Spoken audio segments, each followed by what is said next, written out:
रुडन enclave के NOC के हवाले से गुज़िश्ता काफ़ी दिनों से अफवाहों का एक बाजार गर्म है और लोग ये जानना चाह रहे हैं कि जी इस बात में कितनी सदाकत है, क्या वाकई रुडन एनक्लेव का एनओसी आ रहा है या नहीं आ रहा। आज की वीडियो में मैं इसी बात की वजाहत करूंगा और आपसे गुजारिश करता हूं इस वीडियो को मुकम्मल देखें और हमारे चैनल को सब्सक्राइब करना ना भूलें ताकि रियल एस्टेट के हवाले से, खुसूसन रुडन एनक्लेव के हवाले से तमाम तर मालूमात आप तक बर वक्त पहुँचाई जा सके।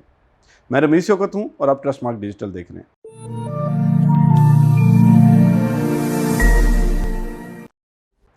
नाजरीन, रुडन एनक्लेव जो है एक बहुत ही शानदार प्रोजेक्ट है और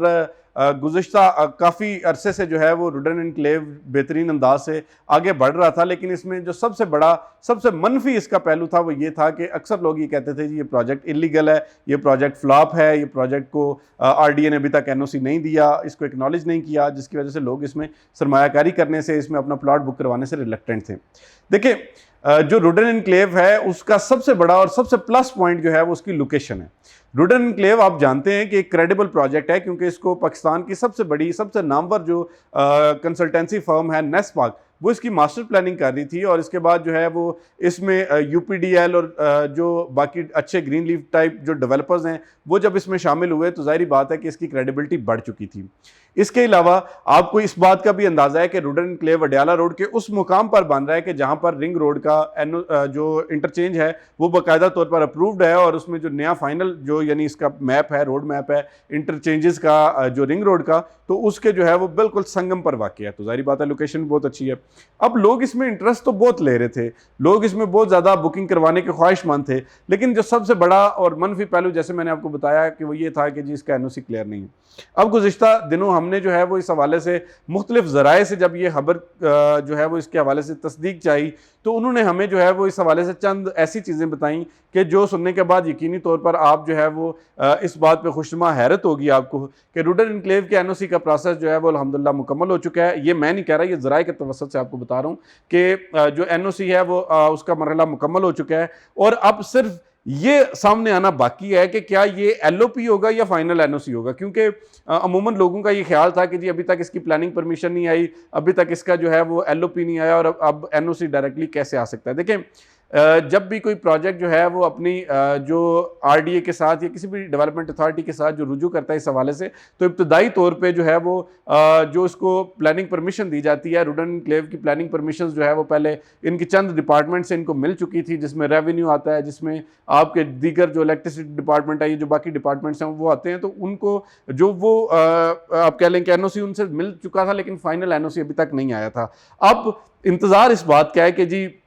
एलओपी आएगा या एनओसी आएगा या प्लानिंग परमिशन आएगी। वैसे एक जो इम्कान जाहिर किया जा रहा है वो ये जाहिर किया जा रहा है कि या तो इसका एलओपी अप्रूव हो चुका है या इसका एनओसी अप्रूव हो चुका है। तो दोनों सूरतों में अगर एलओपी भी अप्रूव हो जाता है तो दैट मीन्स कि इसका जो लेआउट प्लान है वो फाइनलाइज हो जाएगा और उसके बाद इसका एनओसी हासिल करना कोई बड़ी बात नहीं होगी। जो दूसरी इसमें इंफॉर्मेशन है जो कि आप तक पहुंचाना मकसद है वो ये है कि बहुत ज़्यादा लोग जो है वो इस हवाले से भी कंसर्न है कि जी अगर इसका एनओसी आ भी जाता है तो ये देखना होगा कि जी ये कितने एरिया पे एनओसी है, क्योंकि अक्सर जो जिन लोगों ने मुझसे रब्ता किया और उन्होंने ये कहा कि जी अगर एनओसी आ भी जाता है और वो एनओसी उतने रकबे पर नहीं आता जो रकबा ऑलरेडी जिसको ये डिलीवर करने के चक्कर में या उसके मूड में या इसको डिलीवर करने के लिए कोशिश कर रहे हैं, तो उसका फिर फ़ायदा नहीं होगा। अगर यानी मिसाल के तौर पे इन्होंने 1000 कनाल जो है वो उस पर काम स्टार्ट किया हुआ है और इनको एनओसी मिले 500 कनाल का, तो फिर वो कहते हैं जी कि वो फ़ायदा उस तरह से नहीं होगा। देखें, मेरा इस हवाले से जो ज़ाती तजुर्बा है वो ये है कि जब किसी प्रोजेक्ट को एनओसी मिल जाता है उसको एक्सटेंशन मिलना आसान होती है बनिस्बतन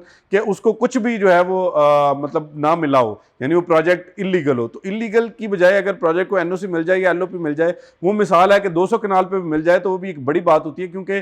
वो इस चीज़ को जाहिर करता है कि आपका जो प्रोजेक्ट है वो बर वक्त इंशाल्लाह डेवलप और डिलीवर हो सकेगा, क्योंकि उसमें जो मुतल्लिका जो मजाज अथॉरिटी है उससे उनको इजाज़तनामा मिल चुका होता है। तो ये जो अफवाहें हैं ये बिल्कुल इसमें कुछ हद तक सदाकत है, क्योंकि ये दोनों चीज़ें मैंने कंफर्म की और जो इब्तदाई तौर पर मुझे मालूमात आरडीए के ज़राए से मिली उसमें भी ये कहा गया कि जी अब फाइनल फेज़ में चीज़ें दाखिल हो चुकी हैं और बहुत जल्द इसकी अनाउंसमेंट मुमकिन है। दूसरी चीज़ जो मैंने रुडन एनक्लेव के हेड ऑफिस में मौजूद लोगों से मेरी बात हुई, उन लोगों का भी यही कहना था कि जी इस हवाले से हमें आगाह कर दिया गया है और बहुत जल्द अनाउंसमेंट की जाएगी। लेकिन जब हाउसिंग सोसाइटीज़ के पास एनओसी आता है या कोई बड़ी जो माइलस्टोन है उसको अचीव करते हैं तो उसको बाकायदा अच्छे तरीके से कैश करते करते हैं। यानी ऐसा नहीं है कि वो आपको व्हाट्सएप पे मैसेज कर दें कि जी एनओसी अप्रूव हो गया, ऐसा नहीं होता। वो फिर कोई इवेंट मुनक्कद करते हैं, वो लोगों को इकट्ठा करते हैं, वो उसका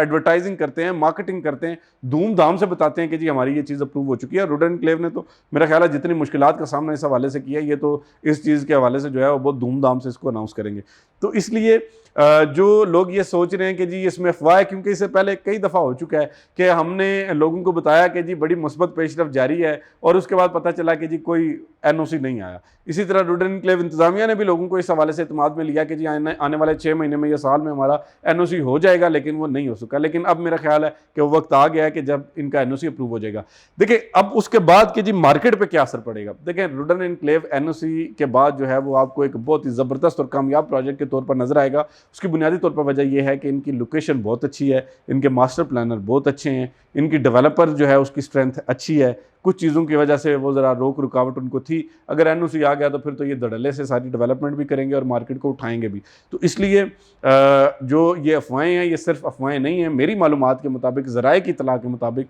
एनओसी का मरहला जो है वो इंशाल्लाह अब वो वक्त आ चुका है कि जब ये इसको बेहतरीन तरीके से अनाउंस करेंगे। तो मैं उम्मीद करता हूँ कि ये जो मालूमात है ये आपके लिए फ़ायदेमंद साबित हुई होगी, क्योंकि मेरे ख्याल से जिन लोगों ने इसमें सरमायाकारी कर रखी है उनके लिए ये बहुत ही एक सब्र आजमा वक्त था कि जो उन्होंने गुजारा। तो अब जो है वो उनका वो जो पौधा उन्होंने लगाया हुआ था उसको सींच रहे थे, उसको पानी दे रहे थे, उसकी रखवाली कर रहे थे, उसकी गोडी कर रहे थे। तो अब जो है वो टाइम आ गया कि जब वो एक तनावर दरख्त बन के और उनको फल देने लगेगा और इनको साया फराम करेगा। तो इसी तरह रियल स्टेट के दूसरे प्रोजेक्ट्स के मुतालिक भी अगर आप मालूमात चाहते हैं, फैक्चुअल इन्फॉर्मेशन, तहकीक पर मबनी मालूमात, तो आप हमारे चैनल को ज़रूर सब्सक्राइब करें ताकि हम आपको रियल स्टेट के हवाले से अपडेट रख सकें और आप चीज़ों से फ़ायदा उठा सकें। रमीश शौकत को आज तक की वीडियो के लिए इजाज़त दीजिए। फ़ी अमान अल्लाह।